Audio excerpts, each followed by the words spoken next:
Thanks for joining us for City Council Comments. I'm Steve Erickson along with Councilmember Bill Kicker. Today we're talking about both the Wednesday, August 7th and the Tuesday, August 20th City Council meetings. Thanks for coming in today. Well, thanks for having me. We had our first meeting of the month was actually a day late because Yes, it was. We do that annually for Night to Unite, so you guys can get out there with the neighborhood.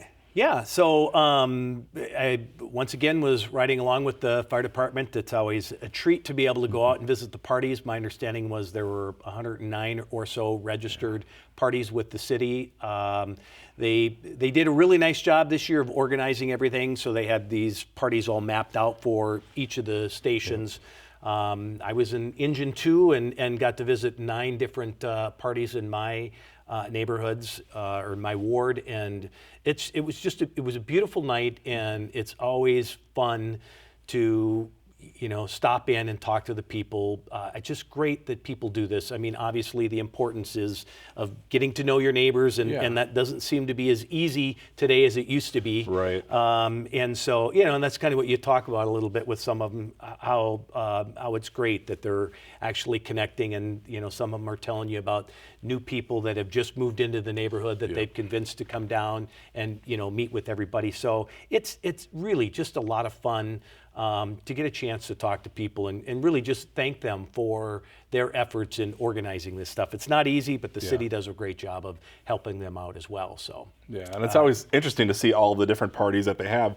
Some are elaborate, some are just basic potlucks. Absolutely. And you can do anything on Night to Unite. Yep, absolutely. It's just good that people are getting together. So a lot of fun. Great night. All right, so if you didn't do it this year, you can sign up for next year. It's annually the first Tuesday in August, and just connect with the police department so you can get those visits from the police and fire.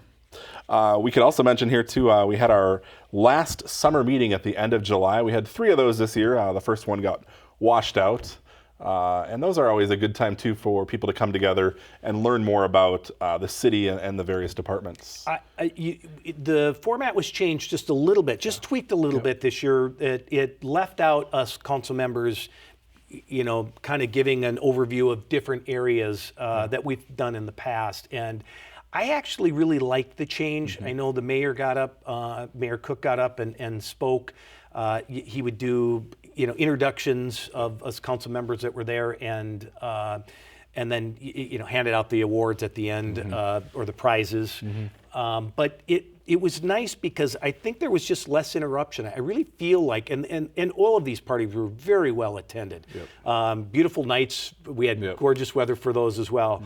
But it was just nice because I think what people show up for is to actually just meet with the city staff and ask their questions, and they want to just they want to have those conversations, and it allowed for that. I think last year maybe broke it up a little bit where they start to get into conversation, but then everybody had to stop and listen to us, and that's probably maybe not what they wanted to do. But I was really pleased with the new format and how that worked out. I think it was really good. I felt like there was a lot of interaction with staff, and really that's why I think people go. They don't want to come listen to me say stuff. They want to, they've got questions. And all the staff are there. It's really a great way to kind of get out into the neighborhoods. Yeah, it was a lot of fun, and I know people are putting different things in jars to how would you split the money, how would you do this, how would you vote. Communications, we were doing how do you get your information, which was interesting when we talked about neighbors, word of mouth. That was like the lowest, least. So, that's really good thing crazy. We have those Night to Unite so people get to know their neighbors. Absolutely. But just interactive stuff like that, and basic stuff, doesn't take a lot, but kind of learning more from folks, what they do, how they get their information, and obviously them learning more about the city and what the various departments do. Right. Yep, it's all very important. So it's a great way to do it. Like I said, it's bringing the city out to the residents. I think we've seen that in some of the surveys where, how often do you contact the city, or how often do you contact a council member? And it doesn't happen very often. But when you actually go out into the community, into their parks, and you set up, people show up and they do interact. So it's a good thing. Maybe it kind of lessens that intimidation thing there. And I don't know why there would be that, but sometimes maybe there is. So it's just good for people to realize that staff is just, they're just people there willing to help out and answer questions, and it's been really a good thing. I really like it. All right, and the food trucks were a great addition to the last two meetings. That was, so those were fun. we weren't giving out ice cream this year, but it was the little ices, and the lines were so long, I never even got a chance to do it. I'm just like anybody. I want to, I'd come for the ice cream or whatever. Yeah. I didn't get a chance to get any ices because. Especially at that last meeting, that line was pretty long all night. Yep, absolutely. People got their food, I guess. Yeah, that was at Moore Park. That was a really good. That was really well attended. Yeah. All right. Well, we'll have those again next year, I imagine, as well. I would think so. Yep. All right. Let's jump into our items here on the meeting. We wanted to talk about our Tuesday, August 20th City Council meeting. One of the first items there was under the consent agenda. Council received the mid-year gambling expenditure report. Right. And I just like to recognize on this that, within the first 6 months, there was approximately $600,000 that were spent in the trade areas, they say, and the city of Coon Rapids is a subset of that.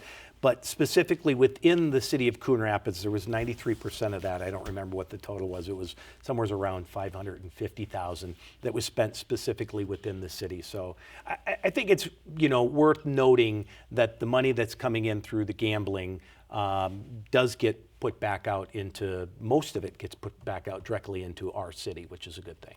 Yeah, and then there's a certain percentage that goes to the Coon Rapids Community Strength Foundation, right? I want to say 5% right now that goes to the Community Strength Foundation. That funds things like fireworks and other community events. Yep, absolutely. All right.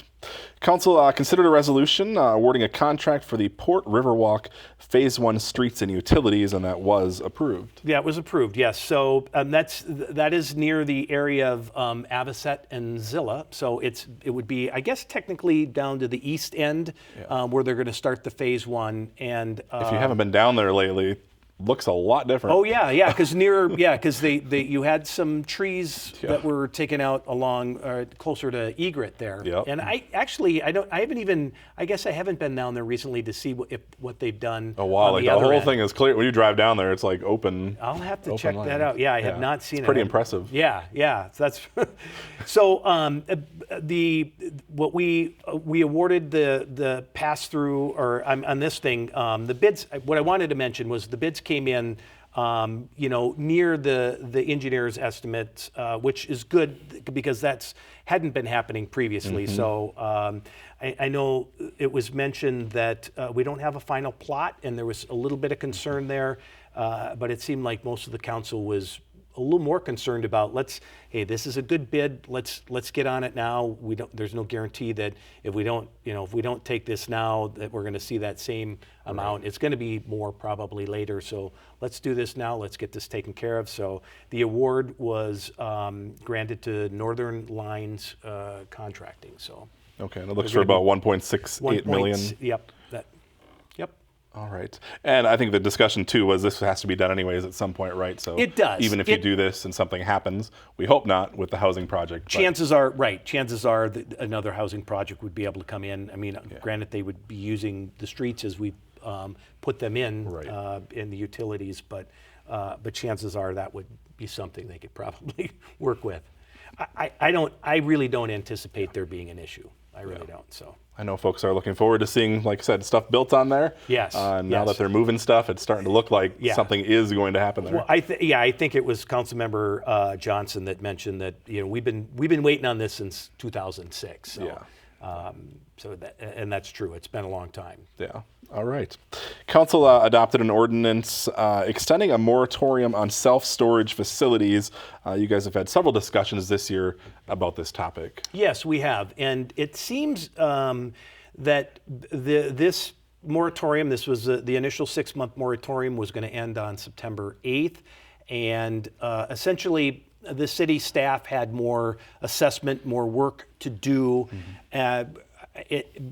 Basically, we're looking at ordinance and zoning codes, and maybe tweaking some of that. If that's the case, that type of change or amendment would have to go through the Planning Commission, who would make their recommendations, and then that would get passed on to the City Council. So that September 8th date just wasn't going to work. They weren't going to be able to get all of that through, obviously. That's coming up very quick. So it was decided that let's just bump this out 6 months. Now, granted, if all of the work gets done prior to the 6-month period moratorium, we can always end the moratorium before that. But it just seemed, this is, the extra 6 months is as far as we can go. Yeah. That's as long as we can do it. So we figure we might as well take it out there, make sure everything gets done, and get it done correctly. All right, and this was sort of prompted by we had several requests for self-storage facilities around the city. Absolutely, and we just wanted to make sure that we kind of understood where that was coming from, and how we all felt we should move forward with it. So right, and where they are appropriate, maybe where they're not, and that's kind of what is being studied currently. Exactly. Yep. All right.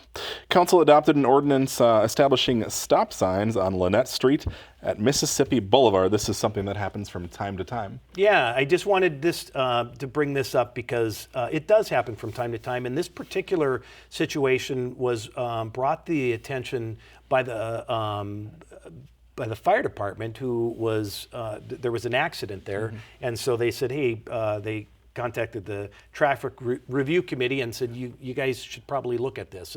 And so they do. I'll be honest, I'm not sure how often that they do it. I want to say it's maybe a couple of times a year that they meet and discuss all of the items that have come up, and they do their analysis and determine whether or not it would be appropriate or not to have a stop sign. I mean, it's not necessarily an easy thing to get done. It would seem like, boy, you should be able to just say, hey, we need a stop sign there. Yeah. But they really go through a lot to determine whether that's something that should or shouldn't happen. And in this situation, it's going to happen. So it'll happen along with the construction that's going on Mississippi Boulevard.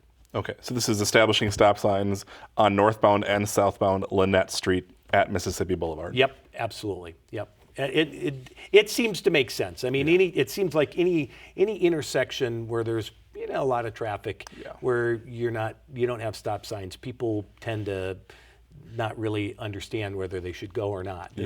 Sometimes I think it's best to make it a little more safe and put them up there. And that's what they've determined in this case. Absolutely. All right. Council considered legal action against opioid manufacturers and distributors and authorized a retainer agreement. Now, this is something the city isn't doing alone, correct? That is correct. The city is not doing this alone. This is something that the city was approached by this law firm, and basically they're going out and trying to encourage other municipalities and counties to get involved with this. They've got a number of them involved. Police and fire department were very supportive of this. So we did have a work session where the law firm came in and threw out some statistics. I mean, clearly we've all heard about the opioid crisis and all of that's going on, and clearly it's something that is a big issue. It's a very important issue. I think members of the council felt like by us participating in this, they thought it would be, maybe it would just help in putting a little more pressure, regardless of whether we actually got any money out of this. They really felt like maybe, just us banding together with these other municipalities and counties, that maybe it could make a difference, put a little more pressure on drug manufacturers and the distributors. And so it was decided that we would join this lawsuit.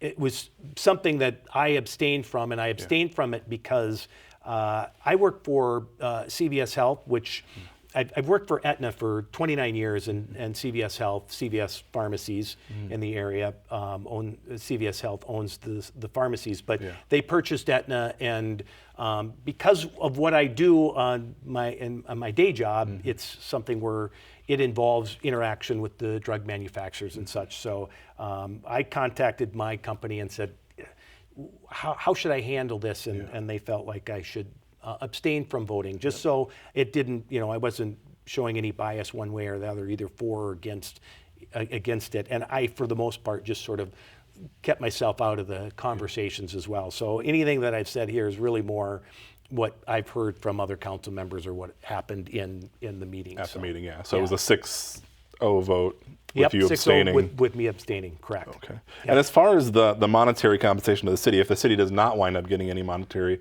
compensation, it doesn't sound like there's any legal fees that we would be required to pay, correct? Right. Yeah, that was kind of one of the important things too. Is that, hey, is there any risk here? Is there any financial risk for the city?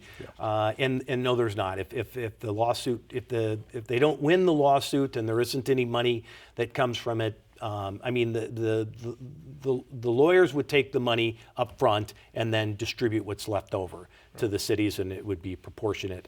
I'm not sure exactly how that would be divvied out, but they would do that after they've taken their portion. So nothing, we wouldn't have to pay anything.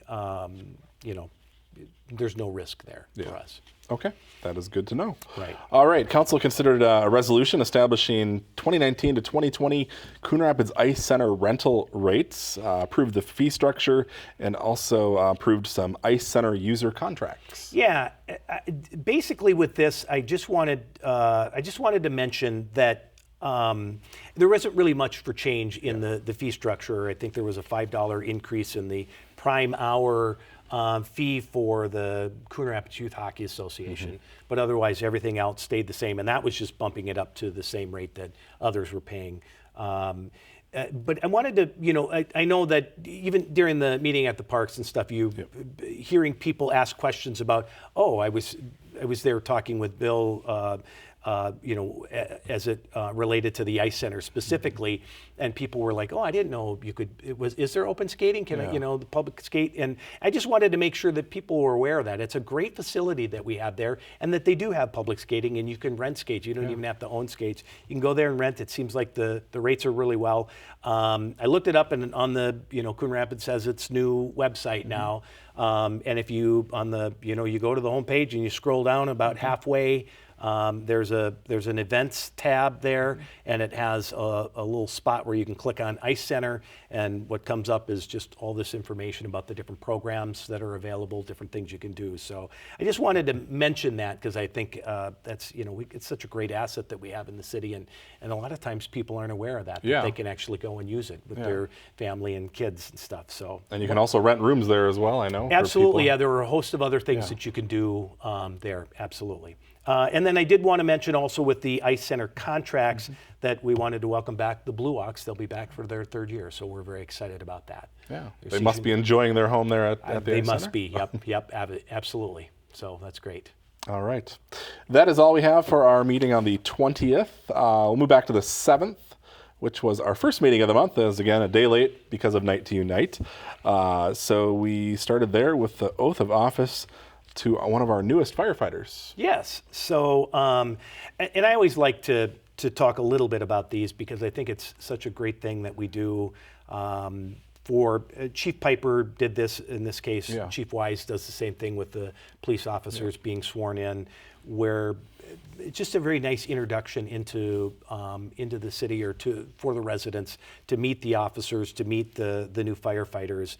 In this case, it was Mike Sison, and he had his wife there and their small child who was up with her to pin on his badge. And like I said, it's just it's a really nice way to bring them into the community, where they're introduced. You hear a little background about them, and I think both Chief Piper and Chief Wise do a really nice job with that. So, all right. And while he's the newest career full-time firefighter, he's not unfamiliar to the fire department, as he was a paid on-call member. That's actually how they sort of began the process. They have to be a paid on-call member in order to become a full-time firefighter. That is correct. It's really a nice way to do that as well, because they know what they're getting. Yep. Which you don't always know that. You have other jobs, you go through interview processes, and not everything comes out. So when you've actually worked with somebody, it really gives you an indication of whether that's going to work, or whether they, their personalities, all of that stuff are going to work. So, it helps, because hiring can be a very expensive thing if you don't hire the right people. So, very good practice. And obviously, he's very familiar with the department, so yep, absolutely, kind of works out good from day one. Yeah, he knows what he's getting into as well. Yeah, that's very true, and he must like it because he's applied for the job. Absolutely. All right, moving along, Council adopted a resolution. This is relating to real estate equities, housing revenue bonds. This is for the new apartment project that's going to be going up down near Springbrook Drive. That's right. And as you informed me, We have breaking news. We have breaking Yeah. news. There's a new name. It's Spring House Apartments. So rather than referring to this as the real estate equities development, it's now going to be the Spring House Apartments. So I'll try to remember that. And that again is on 94th Avenue and Springbrook Drive. So you'll be able to see that off of Highway 10 as you drive along there, just past the 610 entrance. Yep.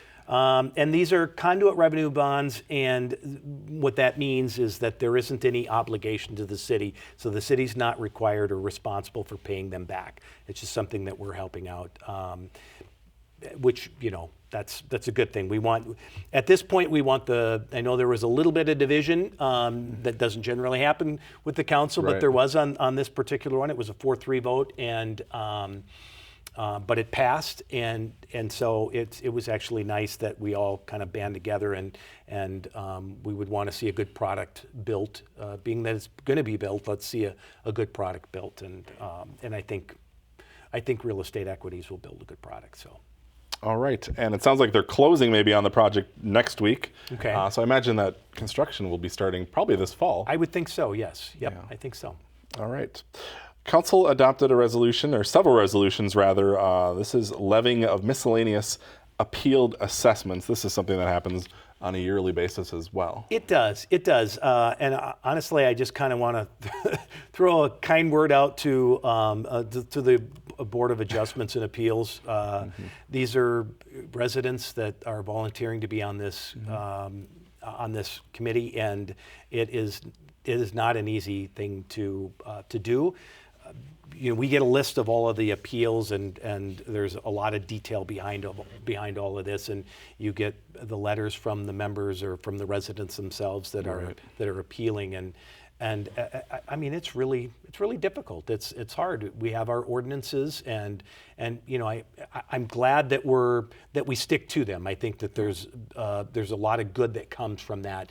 Your yards are going to be kept a little cleaner. You don't have all of the stuff that's you got cars that aren't moving, that are parked in off the pavement, and different things like that. So I think it's a good thing that we have, although this is always a difficult a difficult thing where you're assessing people for their fines because they didn't take care of things. But I think it also illustrates that the importance of contacting the city. I think Councilmember Geisler had mentioned that in the meeting, where it's like, call the city, try to work something out. I mean, it's the ones that get assessed the money generally are the ones that maybe ignore it, maybe see a letter and just pay no attention to it. I know there were a couple of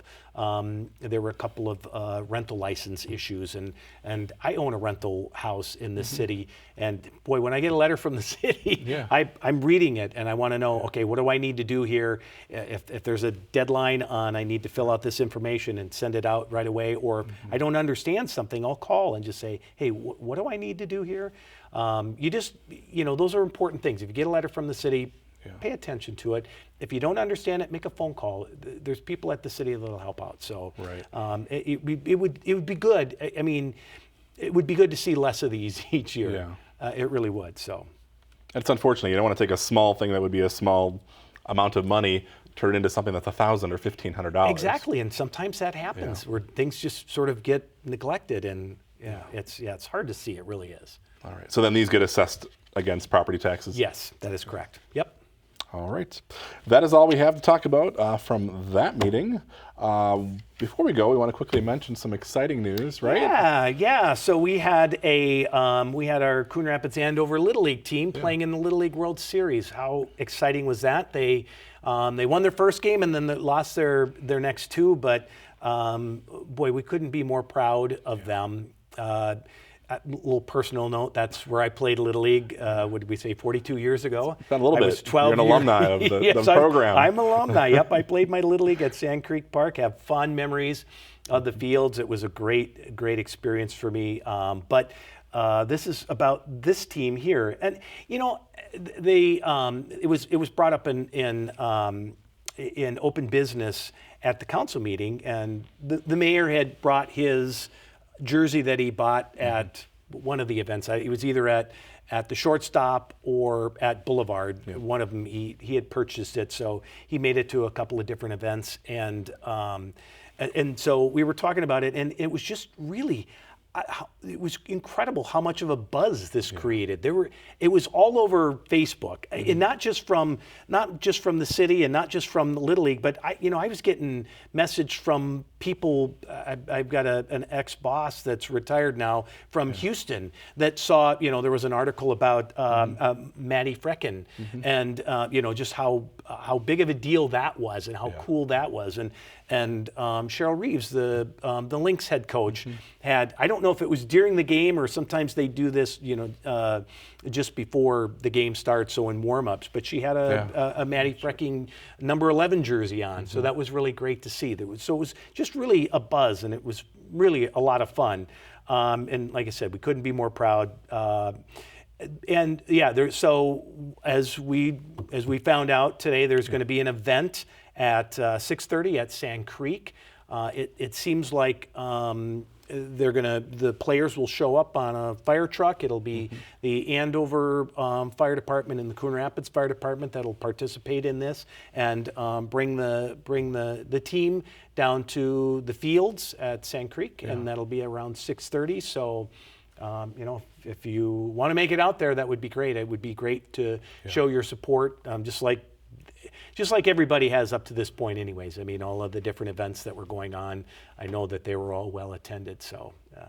Yeah, it's great to see the community sport and how fun for those guys to be on the national stage, right? Yeah, well, I mean, can you imagine? To me, it just kind of blows my mind just to think about, back when I played, there were, maybe photographs, that was about it. Now they're on TV, they're all over social media, little clips on ESPN, just really a neat thing, so. Well, it was great to see them. Some good stuff on social media. Absolutely. For once in our feed, some positive stuff. That is correct. So again, the welcome home ceremony for them, they're coming back this Friday, which would be August 23rd. So the welcome home kind of celebration is happening at Sand Creek Park, 6:30 p.m. Again, we believe they're going to arrive at the park on top of a fire truck. Yes. It's a joint thing between Coon Rapids and Andover. So yes. Yep. We'll welcome them back then. Yeah, very exciting. And if you can't make it out there, we're going to be out there to cover it. So we'll have more coming up next week. Anything else you want to add? I think that's all I have. All right. Well, I appreciate you being here today and talking to us about the meetings. Thank you at home for watching, and we'll see you back here again in September.